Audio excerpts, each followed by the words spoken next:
Iwi Emotep Nephirim Kemet. Welcome and great peace to Egypt. I'm Wesir-Wer, the High Priest of the god Montu at Thebes, in the 30th dynasty of the late period circa 380 to 342 BCE. We will explore together the ancient Egyptian priesthood, a fascinating system that shaped one of history's most enduring civilizations. In this episode, we will demonstrate the concept of priesthood, diving into the following topics. The Egyptian temple, a bridge between worlds, heaven and earth. Priesthood hierarchy and organization. Specialized priestly groups. Purity and purification. Priestly appearance and dress code. In the mystical realm of ancient Egypt, where the sacred met the earthly, a fascinating story unfolds the tale of the Egyptian priesthood, guardians of divine wisdom and keepers of cosmic harmony. This cosmic harmony was established by goddess Maat. It all began with the first stirring of the high god in the primeval waters, when the basic principles of life, nature, and society were established by the gods themselves.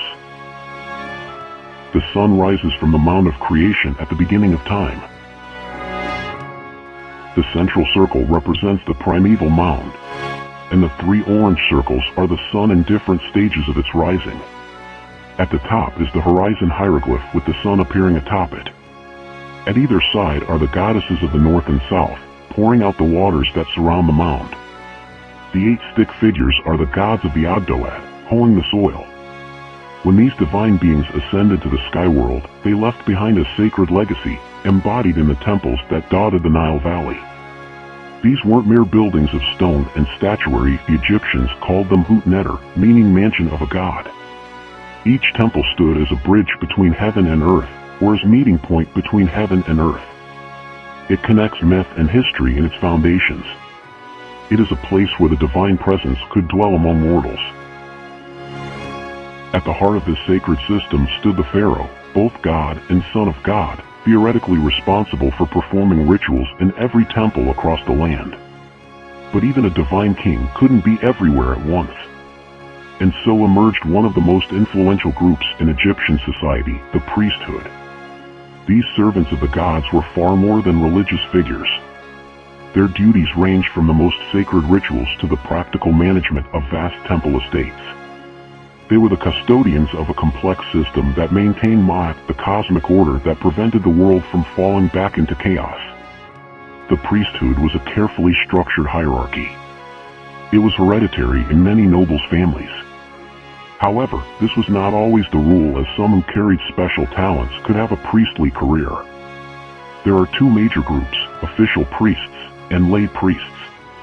Among the official priests, the Hem Neter, servants of the god, formed the backbone of temple service. The Greeks called them prophets, and they served in rankings from 1st to 3rd. The high priest of Ammonius resided over all other priesthoods since the New Kingdom onward.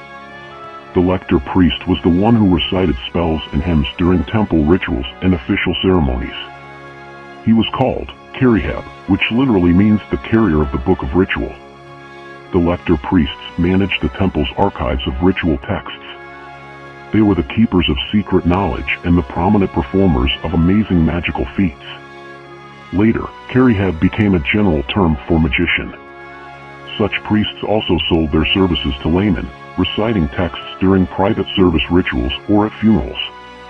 Lector priests wore a sash across the chest that indicated their position. A special task is that of the Sem priests. They were the embalmers who mummified the corpse and recited the incantations while wrapping the mummy. The Sem priests were highly respected because they were responsible for the precise utterance of the spells which would guarantee eternal life to the deceased.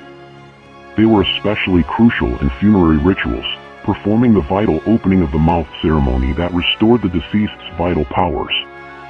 Then there were the Weeb priests, the pure ones, who ensured the sanctity of offerings through careful examination. They had to assure purification by libation. This was a prominent ritualistic practice. But not all priests served full-time. The temples also relied on our men of the house of the god, Wanuti, or lay priests who served in rotating shifts. These included everyone from soldiers to craftsmen, creating entire communities around the temple, that is to say in the temple town. They were the astrologers who read the stars, the scholars who preserved knowledge, the musicians who filled temples with sacred sounds, and the interpreters who deciphered dreams.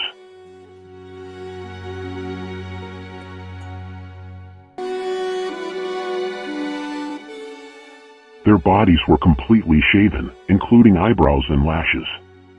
They bathed 4 times daily, twice in daylight and twice under the stars. Their diet was strictly regulated, abstaining from certain foods to maintain their ritual purity. They deserve credit for setting a good example for their sexual abstinence during service periods and moral conduct. The attire of ancient Egyptian priests tells a fascinating story of both simplicity and grandeur. In their daily lives, these holy men maintained a modest appearance, typically wearing just a simple white linen cloth wrapped around their loins. This basic garment reflected their commitment to purity and humility, even though they were free to live in the secular world like ordinary citizens. But when it came to religious ceremonies, their appearance transformed dramatically. The ceremonial robes were magnificent and imposing, with each detail carrying deep symbolic meaning. The most distinctive was perhaps the leopard skin worn by prophets, but there were many other special garments that marked different priestly ranks and roles. During important rituals, priests adorned themselves with elaborate accessories, necklaces, bracelets, and garlands that glittered in the temple's torchlight. While linen remained the primary material for their garments, they occasionally wore cotton, and some even donned wool cloaks, though this was less common. The basic priestly attire typically consisted of 2 main pieces, an undergarment similar to the traditional Egyptian apron, complemented by a loose upper garment with full sleeves, secured at the waist by a girdle. Some variations included a shorter-sleeved shirt worn under a loose robe that left the right arm free for ritual movements. During temple services, priests might modify their dress according to the ceremony's requirements. Sometimes they would remove the upper garment, wearing only a full-length robe that flowed from waist to ankles over their ritual apron. For particularly solemn occasions, they might don a long garment that covered them from shoulders to feet, held in place by straps at the neck. The most mysterious outfits were reserved for secret processions, where some priests wore garments that concealed their entire body, including their hands and arms, creating an otherworldly appearance as they moved through the temple's sacred spaces. The sacred scribes, known as hierogrammat, had their own distinctive style, a large ceremonial kilt or apron tied at the front, topped with a flowing robe with full sleeves made of the finest linen. Their status was sometimes marked by 1 or 2 feathers worn on the head, adding to their ceremonial dignity. Those priests charged with carrying sacred emblems wore special full-length aprons reaching to their ankles, secured with long ties at the front and supported by a linen strap over the shoulder. When offering incense, priests might appear in this long apron either alone or paired with a full-sleeved robe, adapting their dress to the specific ritual requirements. Even their footwear reflected their commitment to simplicity. Sandals woven from papyrus and palm leaves.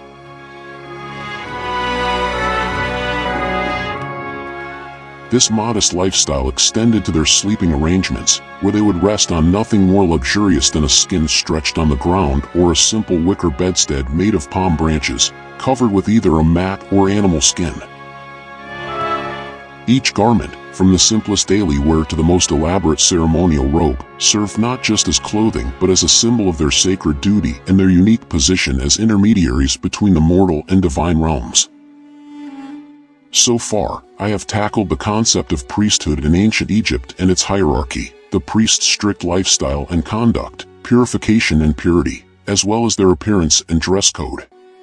In the next episode, we will continue to explore the priestly duties and daily temple rituals, oracles and divination, the role of priestesses. See you in the next episode. Make sure to tune in to my next videos. If you have any thoughts or questions, add them to your comments. Kindly press the like, share, and subscribe buttons. I'm Farag Sharabasi, and see you in the next episodes. Thank you.